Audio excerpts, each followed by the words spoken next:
My name's Greg Knapp. This is the Greg Knapp Experience. New York is prioritizing non-white people for COVID treatment. You know, it's to fight inequity, of course. 1984 doublespeak coming to a New York bill on misinformation. 5G wireless being delayed over airline safety? Uh-oh. AOC comes to Florida for a breath of freedom and then tries to dunk on DeSantis to hilarious results. And the Taliban, now a major U.S. arms dealer. Thank you, Joe Biden. It's all coming up this hour of the Greg Knapp Experience. Really more 20, 30 minutes. All right, so start with New York. New York prioritizing non-white people for COVID treatments. What? Yes, see, in light of the shortage of oral antibody and monoclonal antibody treatments in New York, wait, why are we having shortages in those? I don't know. I mean, it's not like anybody could have predicted there would be another surge, you know, like the Delta surge and then the Omicron surge. Everybody could have predicted that. Yeah, you're right. And we probably should have been buying more of them. Yes, that's Biden's fault. Well, New York State Department of Health has issued new guidelines for health professionals to figure out how to ration the medication. So the first question, of course, why is there a shortage? We've covered that. We've been talking about these treatments, by the way, for months. In fact, it was like 6, 7 months ago that the Biden administration was starting to get upset that Florida was using so many monoclonal treatments. And DeSantis is like, what are you talking about? I'm using them because they work. Well, you know, we're going to have to ration those. Why? Do you not have enough? Well, maybe in the future. Well, then why don't you make more of them? Well, you know, we just think that you should be doing what we're telling you to do. That's basically what it came down to. So now New York says the goal is to give the opportunity for treatment to those most at risk and those who are a non-white race or Hispanic Latino ethnicity. Okay, first of all, there's one race, the human race, so the rest of it, all of it, is ethnicity. The Department of Health writes that those that have that identity should be considered a risk factor because of systemic racism. All right, that's total BS. Look, medical treatment should always be done based on triage. Who is in most need right now, they get the treatment. That's it. Oh, well, you know, if it's an emergency triage, it's like, all right, these people are about to die, and these people maybe we can save. We're going to have to go for the ones we can save in a super emergency like a war. But otherwise, no, it's whoever is there who has need, who has the biggest need gets treated first. That's it. It doesn't matter what color skin you are. It doesn't matter whether you're a man or a woman. It doesn't matter what your sexual lifestyle is. It doesn't matter who you voted for. It doesn't matter any of that. But no. Now we're going to make it all about whether you're non-white. The eligibility requirements for receipt of these types of treatments are for patients who meet the following criteria. All of them. Age 12 years and older, weighing at least 88 pounds for Paxlovid, or 18 years and older for the Monopiravir. I'm sure I'm pronouncing that correctly. Test positive for COVID-19 on a nucleic acid amplification test or antigen test and have mild to moderate COVID-19 symptoms. Patient cannot be hospitalized due to severe or critical COVID-19, able to start treatment within 5 days of symptom onset, have a medical condition or other factors that increase the risk for severe illness. Non-white race or Hispanic Latino ethnicity should be considered a risk factor as long-standing systemic health and social inequities have contributed to an increased risk of severe illness and death from COVID-19. Really? Is it because of systemic racism? So are we saying right now there's systemic racism in our hospitals? Are we saying right now that all our doctors and all our nurses of all colors are racist against non-whites? Or could it be some other reasons that non-whites are at higher risk? And could it be that maybe we should treat each person as an individual? Could it be socioeconomic? Could it be that there are certain groups, if we're going to group people in, who are choosing a lower rate of vaccination? Could it be that there are certain groups, as we're grouping people in, that don't listen as much to their doctor when they're told to do certain things to increase their health? No. It has to all be based on the pigment of their skin and the horrible, horrible systemic racism in the United States of America in every walk of life. I think people are starting to get tired of this. White people, per this directive, could be considered eligible for treatment if they meet the full criteria, but for those who are non-white, their race or ethnicity alone can be considered a comorbidity, even if they are in perfect health. So you can be a young, healthy person with COVID, and you get the treatment over somebody who's less healthy simply because of the color of your skin. Long-standing systemic health and social inequities that the Department of Health associates with race or ethnicity and not a medical health issue are essentially considered a risk factor on their own. All right. there have been concerns about the rationing of the COVID treatments, as we talked about. The Florida Surgeon General, we told you last week, slammed the federal government for not producing enough of these treatments for those who need them. But it goes beyond this, because the New York City Board of Health has declared that racism is a public health emergency. Assemblyman Taylor Darling said, declaring racism a public health crisis is vital because racism continues to result in a lack of resources and opportunities for people in communities of color. Is it really, or is it about money? Look, you're telling me that poor white people in a poor white neighborhood have the same resources as white rich people in a rich neighborhood? It's all about the money more than anything else for what access to resources you have. And yet we have people trying to make it all about race. I think it's wrong and it's got to stop. Meanwhile, New York Governor Kathy Hochul, as she continues to declare racism a public health emergency, whipping us into this race versus race thing. For far too long, communities of color in New York have been held back by systemic racism and inequitable treatment. It's a press release. I'm proud to sign legislation that addresses this crisis head on, addressing racism, expanding equity, and improving access for all. So again, this goes to the 1984 doublespeak. We're going to hit this hard today because we're wrapping racism now in anti-racism language. What the governor of New York is saying is we're going to treat people differently based on their skin color. And we're doing that to fight racism. We're using racism to fight racism and acting as if that makes everything okay. They're also talking about the hate crimes. The Hate Crimes Analysis and Review Act ensures that we collect accurate demographic data of perpetrators and victims to better protect the communities being targeted. Without data, the plight of many will remain invisible. And of course, they're trying to say that more hate crimes happen against people who are non-white. I'll tell you this, though. Most violent crimes of any ethnicity are perpetrated on them by the same ethnicity. There is more black on black crime than there is white on black crime. There is more white on white crime than there is black on white crime. There is more Asian on Asian crime than there is black on Asian crime. Why? Because those ethnicities tend to hang out more together with the same ethnicity, and that's how you end up getting more crime against each other. But again, we're going to try and make it all about race. Oh, by the way, did you see what Governor Hochul did, the new New York governor? In September, she said that Christians who are not vaccinated against COVID-19 aren't listening to God. It just keeps getting better. Hey, before we start talking more about COVID, the Omicron variant may actually end up saving lives, according to some experts. I wanted to ask you to tell 3 friends to tell 3 friends about the show.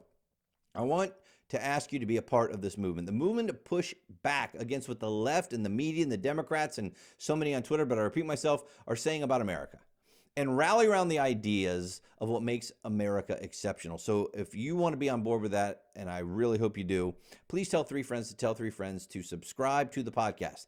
It's the Greg Knapp Experience podcast. You're listening to it now wherever you can find podcasts. And also like the Greg Knapp Experience Facebook page. Then you can see all the news and all the things that are happening when I'm filling in for other radio guest hosts around the country, etc. So subscribe, share, and review. Thank you, thank you, and thank you. All right, so Omicron variant may end up saving lives. This is Rob Arnault out of Wall Street Journal. And he says, look, the prudent response to Omicron might be encourage vaccinated people and even unvaccinated young people to catch it while protecting the at-risk population.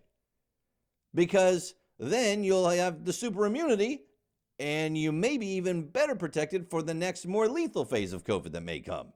Now people go, that's crazy. Like I shouldn't even be talking. That's like misinformation. Maybe, or maybe it's something we should at least be talking about.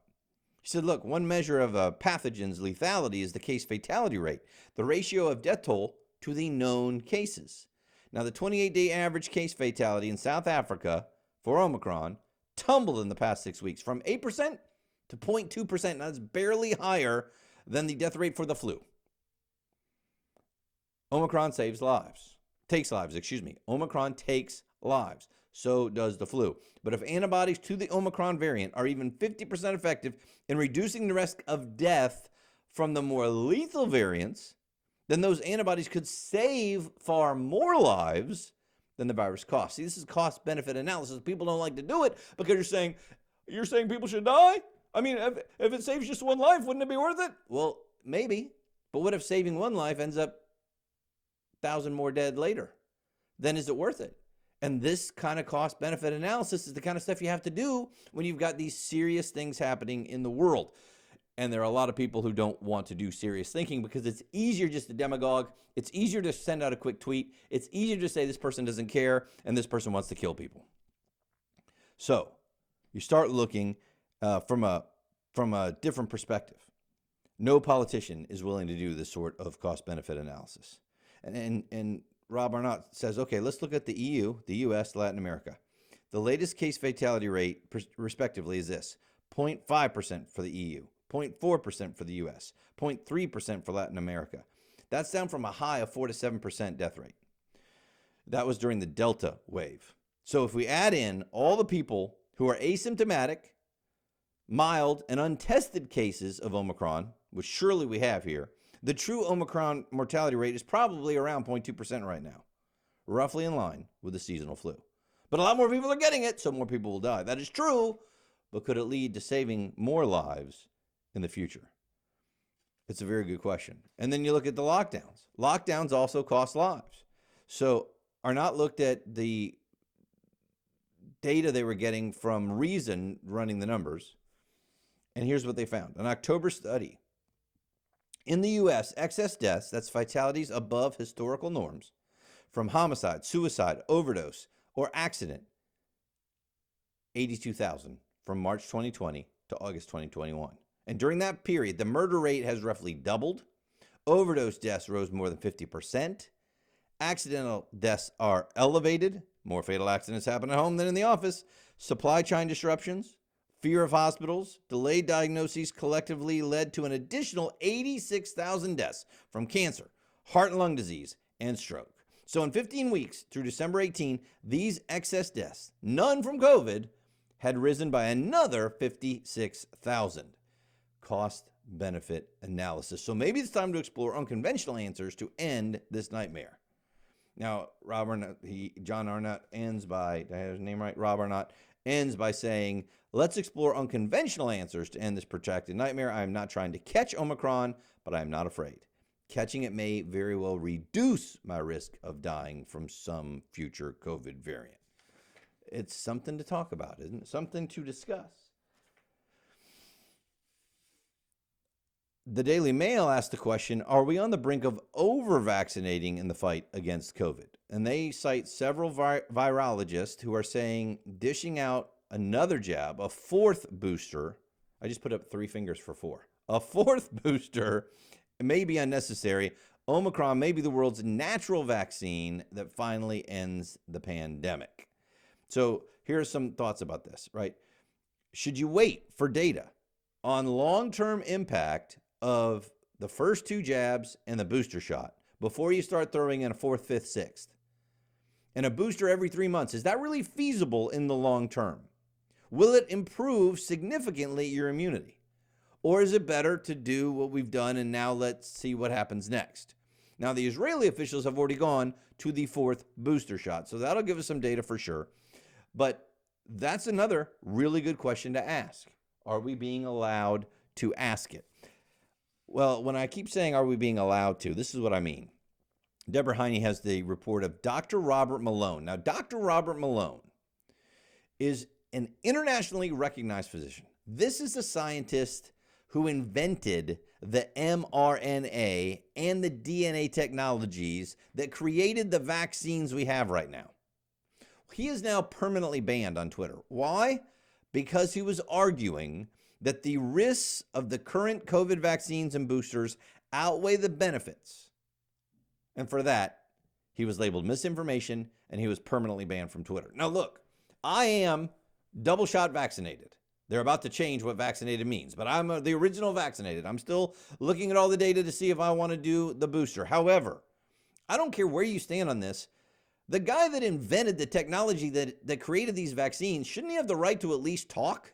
Shouldn't he have the right to get out there what he thinks is the truth and then trust you enough to read it, listen to it, compare it to other things, and then decide for yourself? No, you can't decide that. You're not smart enough. You got to listen to the science. This guy's presenting science. Yeah, but we don't like his science. Oh, I understand. So that's how it goes now, right?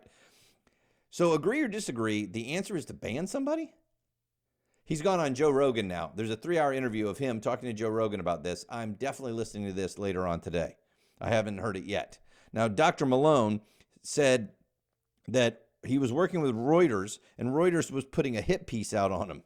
He said, due to a recent email exchange with Reuters, I have become aware that the Reuters fact-checking team executing another planned fact-check hit against me for saying on the Neil Oliver show that the risk-benefit ratio for children is upside down.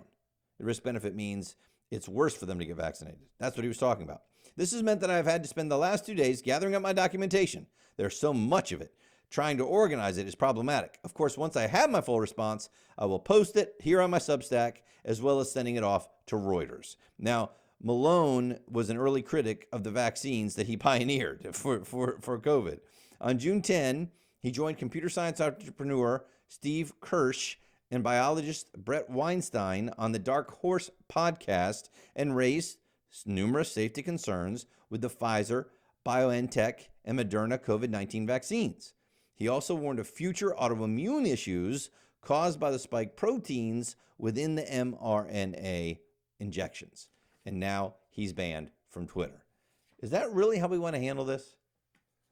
New York thinks they know who is allowed to speak. Oh, I'm sorry. Before I move on, Dr. Malone is on things like Getter and Gab and his Substack. So there are still ways to hear him, and there are still ways for people to get out information.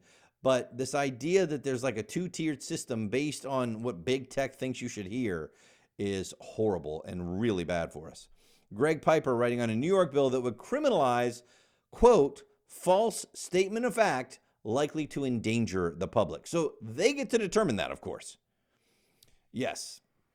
Democrat State Senator Brad Hoylman introduced S7568 on December the 3rd and promoted it again ahead of the anniversary of the, quote, January 6th insurrection. Okay, first of all, let's stop with that. January 6th was a riot, and the people that got violent were wrong.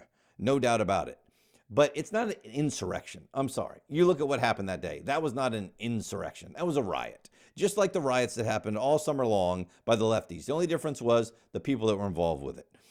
What was the bigger coup was what happened with the Democratic National Committee, Hillary Rodham Clinton, getting their money together, hiring a law firm that hired Steele to do the so-called Steele dossier that was total rubbish from Russians. You want to talk about disinformation that was coming through, and what the FBI did with it, and what they tried to do to really destroy Trump's presidency. That is much bigger insurrection than what happened January 6th. But anyway, this guy in New York says he wants to hold tech companies accountable for promoting vaccine misinformation and hate speech on social media. And of course, who gets to determine what's misinformation and what's hate speech? Well, of course, he does on the Democrat State Senate. The legislation is still being considered in committee, and prioritizing this content that the social media has been prioritizing, as real life cost to public health and safety. So when social media push anti-vaccine falsehoods and help domestic terrorists plan a riot at the U.S. Capitol, they must be held accountable. And all the investigation so far, by the way, has shown that there was no communication about starting a riot on the Capitol. So Hoylman focuses on social media companies and their algorithms. The bill also explicitly applies to individuals who post content deemed, quote, likely to endanger the public, end quote. I agree with George Washington University law professor Jonathan Turley. And by the way, this guy's not a conservative. He's like a true liberal that believes in free speech.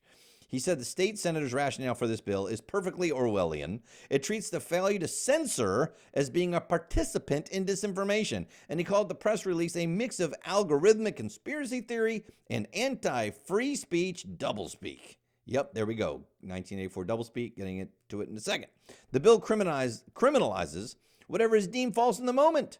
Despite the continuing debates over issues like the efficacy of masks or vaccine protocols, absurd claims of the law or science are far less dangerous than rising levels of censorship. Yes, let sunlight be the best disinfectant. Let people debate these things in the open. Let the facts fall where they may, because guess what? Things change. Like he's saying, think about what once was declared misinformation and now is fact, and what once was fact and now misinformation throughout history and throughout recent history. The world is flat. That's a fact. Then the world is round was misinformation. Then all of a sudden that flipped. The sun revolves around the earth. That's fact.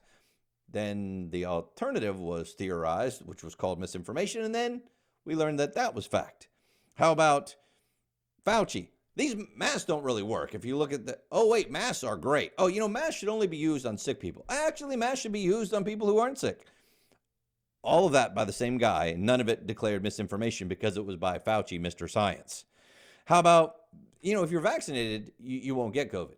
Well, if you're vaccinated, you may still get COVID, but you won't pass it on to anyone. Well, if you're vaccinated, you may get COVID and you may pass it on to other people, but at least you will be, have a less severe form of the illness and be less likely to die, right? We can go on and on and on.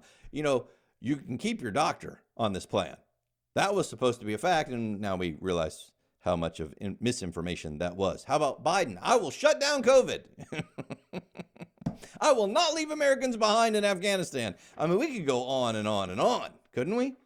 You better believe we could. So then we move on to this whole 1984 doublespeak. What is it? If you haven't read 1984, doublespeak really was never used in the book, but it's a term that was coined after it based on his ideas of newspeak and doublethink, right?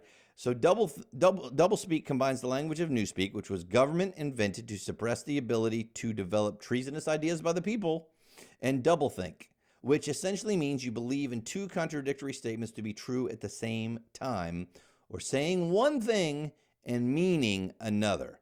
So doublespeak is purposefully evasive and contradictory, and in 1984, the government ministries used doublespeak all the time, saying things like, war is peace, freedom is slavery, ignorance is strength. All right, so I was trying to think about some of the ways that could be used now in modern times, right? And we hear it. Treating everyone the same is racism. Wait, what? Free speech, except for hate speech and misinformation. And of course, we get to determine what hate speech and misinformation is. And how can you have free speech except for these types of speech? Tolerance for all, except the intolerant. Right? I mean, some of the great quotes from 1984 that you're just seeing now today, big time. It's a beautiful thing, the destruction of words. Aren't we destroying words all the time? Power is in tearing human minds to pieces and putting them together again in new shapes of your own choosing. Isn't that what it seems like our politicians are trying to do all the time to us? Freedom is the freedom to say that 2 + 2 makes 4. If that is granted, all else follows. Yes, being able to say things that we know are true, having that freedom, frees us for everything else. Another one. There was truth and there was untruth. And if you clung to the truth, even against the whole world, you were not mad. Do you feel like you're going crazy sometimes? Cling to the truth. But if thoughts corrupt language, language can also corrupt thought. Great stuff from 1984. I mean, that is one heck of a book. Biden judicial nominee, by the way, seems to be dealing in some doublespeak. Once said that proof of citizenship is voter suppression. Gabe Kaminsky reporting. It's a left-wing activist, ties to the American Civil Liberties Union, Southern Poverty Law Center, nominated by Biden to be a federal judge. Nancy Gabana Abudu, Deputy Legal Director of the SPLC, picked by Biden to serve on the United States Court of Appeals for the 11th Circuit. In 2011, she said, 95% of her work with the ACLU at the time involved voting rights. And she said photo ID and proof of citizenship are indicative of voter suppression. Okay, so you have to be a citizen to vote in the United States of America in a national election, and yet she's saying that's voter suppression? Yeah, that's doublespeak. No ID or proof of citizenship leads to your vote being canceled or suppressed by people who should not be voting. Abudu said her biggest concern as an ACLU attorney regarding voter suppression was states passing laws requiring voters to have photo IDs and slammed South Carolina for not permitting students to show campus IDs to vote, calling it restrictive. Well, you know why? Because you don't have to prove that your residence is in South Carolina to get the South Carolina student ID. You could vote in 2 states then, in your home state or even in just your home location, and then also where you go to school. And they're pretty easy to fake. That's why. Meanwhile, she went after the Georgia law, the Election Integrity Act of 2021, and likened the people that were for it to people that were for Jim Crow laws. Well, guess what? Voter turnout went up in Georgia following the bill. It's not restrictive. Turnout in Atlanta's 2021 municipal elections was up 17% compared to 2017 after the passage of the law, which, by the way, expanded early voting. But it did require things like voter ID for mail-in ballots, halting absentee ballot acceptance within 11 days of an election, and restricting third parties from handing out gifts to the voters at polling places. How dare they? Yeah. And how about Virginia teachers are having to resist now efforts to eliminate student grading practices in the name of equity? Again, doublespeak. We're going to stop grading so that everyone can have the same outcomes. Equity. But aren't we supposed to be teaching the kids stuff? And don't we need to know if they're learning so that we can help them? Well, it means more people will fail, and we can't have that. Proposal from the School Board of Arlington, Virginia, to eliminate most basic grading practices for students' work. All right? They say it will be more equitable. It'll ensure fewer fail. It calls for the elimination of penalties for turning in homework late, the elimination of extra credit, and completely eliminating the grading of homework assignments. Also allow students an infinite number of do-over attempts on homework. I'm telling you something, if they're not going to actually grade the homework, it doesn't matter how many times you let them do it, they're not going to do it, the ones that don't want to. Supporters of the new plan claim only students with more resources will be able to complete extra credit opportunities. Wait a second. Hey, extra credit just means go ahead and write another article on this. Do a little research at the school library. It doesn't require any more resources. You can use the school computers. There are all kinds of stuff you can do to do extra credit to make up for a problem you've had in the class. No. Only students with more resources can do that. I'm sure this is also, white supremacy thinking is what we're told. Having to turn things in on time, that's white supremacy thinking. Determining by merit how well the person's done in the classroom, that's white supremacy thinking. I want you to show me any country in the world, any developed country in the world, China, Japan, any of the developed countries in Africa, India. You show me where the school system does not require you to turn in assignments on time, to turn in your homework on time, to actually grade the test, to grade the homework. Show me where they're not doing that. It has nothing to do with white supremacy. I do like that there are some teachers pushing back. And they pointed out in a letter, deadlines for turning in homework are necessary for students to develop organizational time and stress management skills and grow as responsible, civically engaged, considerate young adults. To achieve these ends, students should be held accountable for completing their work in a timely manner and meeting deadlines that were reasonably established by their teachers. End quote. Exactly right. Think about it. You finally got out of school. You finally got out of college. You finally got a job. There's a huge deal. It's a multi-million-dollar deal. You got to have everything in Monday so that this deal can be presented and so that you can win the contract. And I didn't get it done by Monday. These time constraints are just ridiculous. They're all part of the white supremacy framework, and I may be able to get it to you by Wednesday. I'm not sure exactly when I'm going to be able to. Oh, that's okay. You can turn it in whenever you want to. Don't worry. You missed the multi-million-dollar contract, and you're fired. Come on. We're not helping kids by doing this. And finally, the Brandon phenomenon, bigger than Biden. This is a great piece by Gil Gutchnik. He was a U.S. congressperson from Minnesota, and he writes about Let's Go Brandon. Let's Go Brandon. Let's Go Brandon. It stands for F. Joe Biden. Sure, everybody knows now. It's funny. It was to make fun of the media that said they're chanting Let's Go Brandon, and it was to make fun of President Biden with the F. Joe Biden. It was just a nicer way to say it, and it's kind of funny, and it's also a little coarse, absolutely. But as Gil points out, in a larger sense, the entire Let's Go Brandon movement is bigger than the race car driver that it was started after, or this president.